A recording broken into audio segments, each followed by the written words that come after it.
15 अगस्त 1947 भारत अंग्रेजों की गुलामी से आज़ाद हुआ, लेकिन आज़ादी के साथ साथ भारत ने बंटवारा भी देखा। पाकिस्तान और हिंदुस्तान के बंटवारे ने सिर्फ सरहद नहीं बांटी, लोगों के दिल भी बांटे। लाखों हिंदू और मुस्लिम शरणार्थियों की तरह इधर उधर जाने लगे। हिंदू और मुसलमानों के मन में एक दूसरे के लिए घृणा उत्पन्न होने लगी और फिर दिखी वो सरहदें जो लाखों हिंदू और मुसलमानों के खून से रंगी हुई थी। वो सरहदें जो लाखों मासूमों के खून से रंगी हुई थी और मुसलमान हिंदू और सिख के जान के दुश्मन बन गए थे। बंटवारे के दर्द को भूलकर भारत तरक्की की राह पर आगे बढ़ने की कोशिश कर रहा था। हिंदुस्तान के पहले प्रधानमंत्री बने पंडित जवाहरलाल नेहरू। वहीं भारत में जन्मे मुस्लिम लीग के फाउंडर मोहम्मद अली जिन्ना पाकिस्तान के गवर्नर जनरल बन चुके थे। पर बंटवारे के समय भारत के सामने सिर्फ एक ही पाकिस्तान नहीं बल्कि दो पाकिस्तान थे। पूर्वी पाकिस्तान, जिसे आज बांग्लादेश के नाम से जाना जाता है, और पश्चिमी पाकिस्तान। बंटवारे के समय भारत के सामने एक और बड़ी समस्या थी, 565 रियासतें जिन्हें भारत में मिलना जरूरी था। ये सभी रियासतें भारत की बाउंड्री के अंदर थी। इनमें से ज़्यादातर रियासतें भारत की आज़ादी से पहले ही भारत का हिस्सा बन चुकी थी, लेकिन जूनागढ़, कश्मीर और हैदराबाद, इन तीनों ने भारत के विलय की बात को कबूल नहीं किया था। ये रियासतें ना तो हिंदुस्तान का हिस्सा बनना चाहती थी और ना ही पाकिस्तान का। भारत और पाकिस्तान के बीच इन तीनों रियासतों को लेकर खींचतान चल रही थी, जबकि तीनों की सीमाएं भारत से लगती थी। वहीं हैदराबाद भारत की छाती पर एक बड़े से वृक्ष की तरह, जिसे भारत किसी भी हालत में पाकिस्तान को नहीं सौंप सकता था। तो दोस्तों, आज हम बताने जा रहे हैं भारत और पाकिस्तान के बंटवारे से उपजे दो देशों के 1971 तक की। पाकिस्तान किसी भी हालत में कश्मीर पर कब्जा जमाना चाहता था। वहीं कश्मीर के महाराज हरि सिंह कश्मीर को एक स्वतंत्र राज्य बनाना चाहते थे। पाकिस्तान के पहले गवर्नर जनरल मोहम्मद अली जिन्ना भी कश्मीर को पाकिस्तान के साथ मिलाना चाहते थे। पाकिस्तान के आर्मी जनरल अकबर खान ने पेशावर, काबुल और उसके आसपास के मजदूरों से सहायता ली। उन्हें भड़काया कि उनका कश्मीर पर हक है, वो कश्मीर पर धावा बोल दें और उसके बाद कश्मीर पाकिस्तान का हो जाएगा। 21 अक्टूबर 1947 काबुल के मजदूरों ने कश्मीर पर हमला कर दिया। हरि सिंह की फौज पाकिस्तान की फौज और मजदूरों से नहीं लड़ सकती थी। उन्होंने भारत से मदद मांगी। भारत ने कहा कि भारत तभी कश्मीर को सैन्य सहायता भेज सकता है जब कश्मीर भारत का हिस्सा बन जाए। हरि सिंह दिल्ली गए और दिल्ली जाकर उन्होंने इंस्ट्रूमेंट ऑफ एक्सेशन पर सिग्नेचर कर दिया, लेकिन कश्मीरी घाटी का माहौल बिगड़ता जा रहा था। मजदूरों और पाकिस्तानी फौज ने वहां अत्याचार मचा रखा था। पाकिस्तानियों ने इस ऑपरेशन को ऑपरेशन गुलमर्ग नाम दिया। भारत में कश्मीर के विलय के बाद 27 अक्टूबर 1947 को भारत की सेना हवाई रास्ते से कश्मीर पर उतरी और पाकिस्तान की फौज का डटकर सामना किया। थककर पाकिस्तान की फौज और मजदूरों को वापस लौटना पड़ा, लेकिन गिलगित बाल्टिस्तान पर मजदूरों और पाकिस्तानी फौज ने अवैध कब्जा कर लिया और वहीं से लाइन ऑफ एक्चुअल कंट्रोल की शुरुआत हुई। कश्मीर का मुद्दा किसी भी हालत में सुलझने का नाम नहीं ले रहा था। 27 जुलाई 1949 को यूनाइटेड नेशंस की दखल के बाद भारत और पाकिस्तान ने कराची समझौते पर हस्ताक्षर किया, जो एक तरह से युद्ध विराम था। और फिर भारत ने भी अपने संविधान में काफी परिवर्तन किए। भारतीय संविधान में 1950 में एक नया अमेंडमेंट लाया गया और आर्टिकल 370 को जगह दी गई, जो जम्मू कश्मीर को एक स्पेशल राज्य का दर्जा देता था। और इसी तरह बिल्कुल कश्मीर की तरह ही जूनागढ़ पर भी ऐसे ही अधिकार किया गया और ऑपरेशन पोलो की सहायता से हैदराबाद के निज़ाम और रजाकत की सेना को हराकर हैदराबाद को भारत का हिस्सा बनाया गया। 22 अक्टूबर 1962 को पंचशील एग्रीमेंट होने के बाद भी चाइना ने भारत पर आक्रमण कर दिया था। नेहरू इस बात से बहुत नाराज थे। नेहरू ने ही हिंदी चीनी भाई भाई का नारा दिया था। उनकी सारी उम्मीदें बेकार हो गई थी। भारत चाइना के सामने टिक नहीं पाया और भारत की हार हो गई। भारत की हार का सदमा शायद नेहरू बर्दाश्त नहीं कर पाए और 2 सालों बाद 27 मई 1962 को नेहरू की मृत्यु हो गई। नेहरू की मौत की खबर पूरा हिंदुस्तान रेडियो पर सुन रहा था। वहीं दूसरी तरफ एक और खबर अगले ही दिन आग की तरफ फैल गई, जो खबर कम और सवाल ज़्यादा थी। 28 मई 1964 को रेडियो के साथ साथ हर शख्स के जहन में एक ही सवाल था, हिंदुस्तान का दूसरा प्रधानमंत्री कौन होगा। कांग्रेस पार्टी की लंबी बातचीत के बाद लाल बहादुर शास्त्री को दूसरा प्रधानमंत्री बनाया गया। शास्त्री जैसे ही प्रधानमंत्री बने, उनके सामने एक बहुत बड़ा मुद्दा था, कश्मीर। शास्त्री ने अपनी तरफ से भरपूर कोशिश की। पाकिस्तान के प्रेसिडेंट अयूब खान से काफ़ी बार बातचीत भी की गई, लेकिन पाकिस्तान अपनी हरकत से बाज नहीं आया। 9 अप्रैल 1965 से लेकर सितंबर 1965 तक भारत और पाकिस्तान के बीच जंग चलती रही, जिसका एक ही मुद्दा था, कश्मीर। यूनाइटेड नेशंस की पहल के साथ इस लड़ाई पर युद्ध विराम लगा और दोनों देशों ने सीज फायर एग्रीमेंट पर साइन किया। इसके बाद शास्त्री जनवरी 1966 को ताशकंद गए और वहां लंबी बातचीत के बाद अयूब खान और जुल्फिकार भुट्टो के साथ मिलकर ताशकंद एग्रीमेंट पर साइन किया। जिस दिन साइन किया उसी रात को संदिग्ध तरीके से लाल बहादुर शास्त्री की मौत हो गई। उनकी मौत पर दर्जनों सवाल उठाए गए।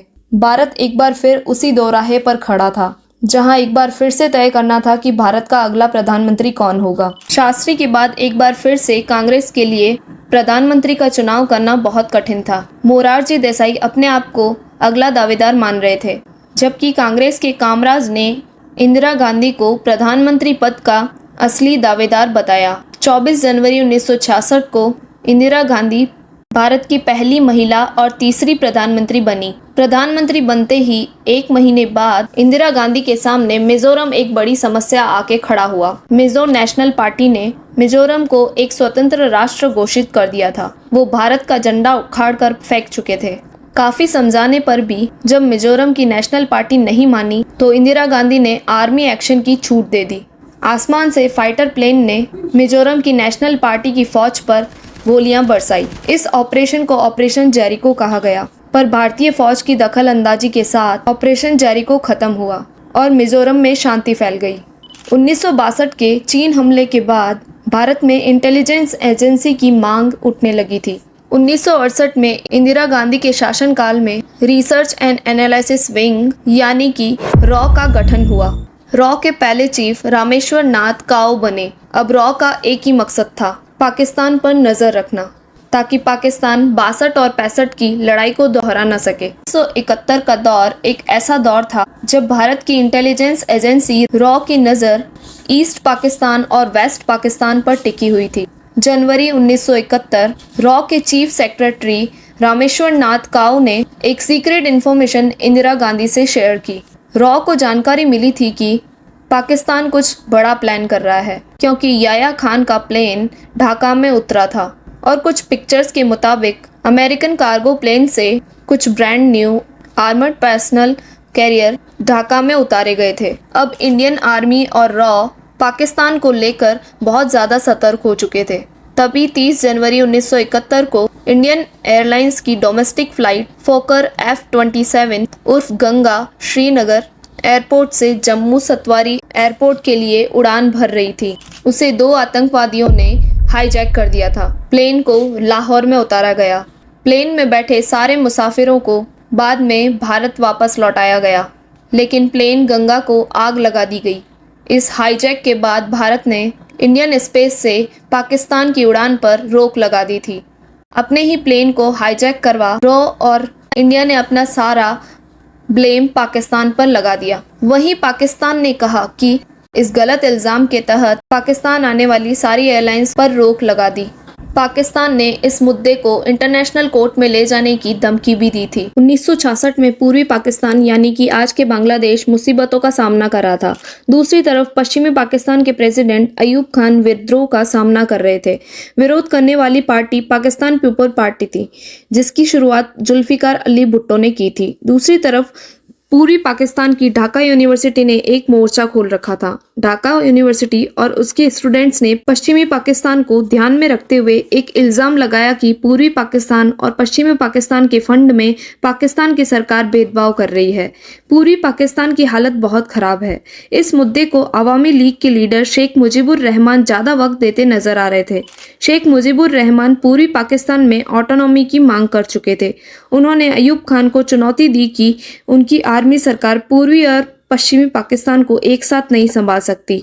वहीं वेस्ट पाकिस्तान में अयूब खान की पार्टी से विपक्ष दल, खास तौर पर जुल्फिकार अली भुट्टो की पाकिस्तान पीपल्स पार्टी आपातकाल की मांग कर रही थी।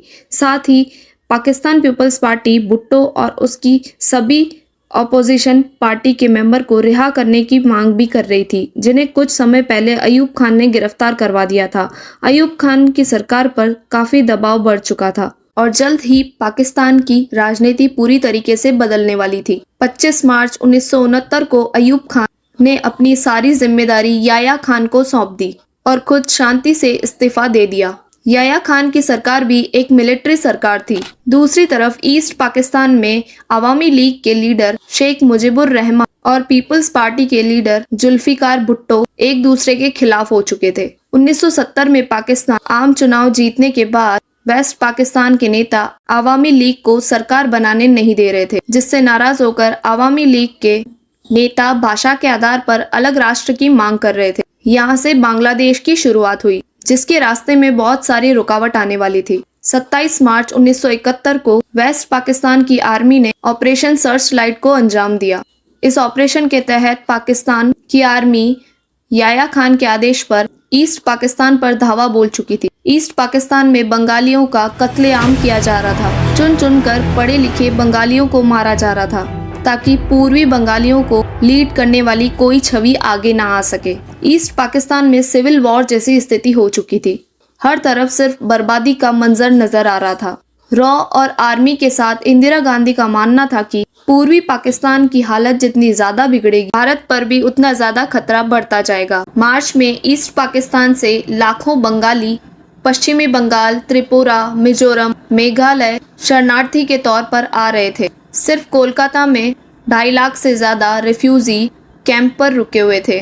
भारत के लिए इन रिफ्यूजी को संभालना बहुत ज्यादा मुश्किल हो गया था। इंदिरा गांधी ने बांग्लादेश में हो रहे जेनोसाइड को रोकने के लिए आर्मी चीफ सैम मनेकशॉ से बात की, लेकिन सैम मनेकशॉ ने ये कहकर मना कर दिया कि अगर भारत अभी युद्ध के मैदान में उतरता है तो भारत की हार निश्चित है।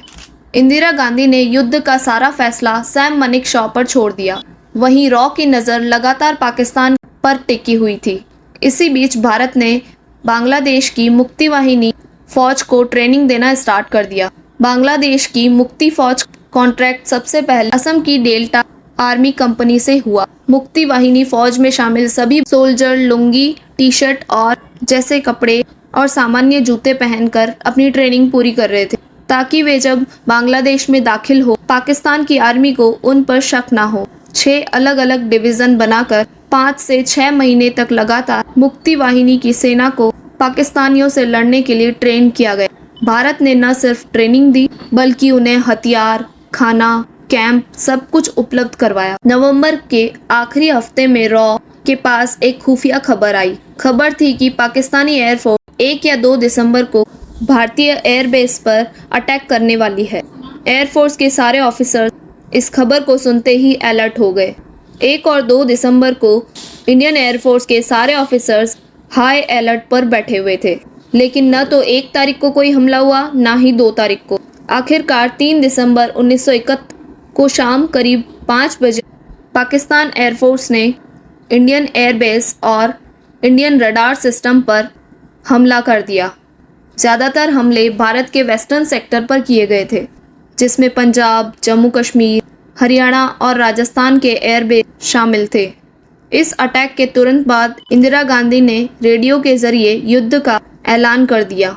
पाकिस्तान में सीक्रेट ऑपरेशन को ऑपरेशन चंगेज खां के नाम से जाना जाता है। भारतीय एयरफोर्स ने पाकिस्तान पर जमकर हवाई हमला किया। इसके बाद इंडियन नेवी ने ऑपरेशन ट्राइडेंट की शुरुआत की, जिसके तहत कराची एयरपोर्ट और पाकिस्तान के कई बड़े जंगी जहाज़ों को जलाकर राख कर दिया गया। पाकिस्तान ने भी लोंगेवाला पोस्ट पर रातों रात हमला किया। रात भर लोंगेवाला पोस्ट के सिपाही पाकिस्तानी टैंकों को रोकने की कोशिश कर रहे थे, जबकि वो सिर्फ 120 थे और पाकिस्तान के सिपाही 3000। सुबह एयरफोर्स के ऑफिसर्स ने पाकिस्तान की टैंकों पर जमकर गोला बारूद बरसाए और पाकिस्तानियों को उल्टे पैर वापस लौटना पड़ा। 1971 का ये युद्ध 13 दिन तक चला। 16 दिसंबर 1971 को इंडियन आर्मी ढाका पर धावा बोल दिया। इंडियन एयरफोर्स ढाका के गवर्नर हाउस पर लगातार रॉकेट बरसा रही थी। वहीं भारतीय आर्मी ने ढाका को चारों तरफ से घेर लिया था।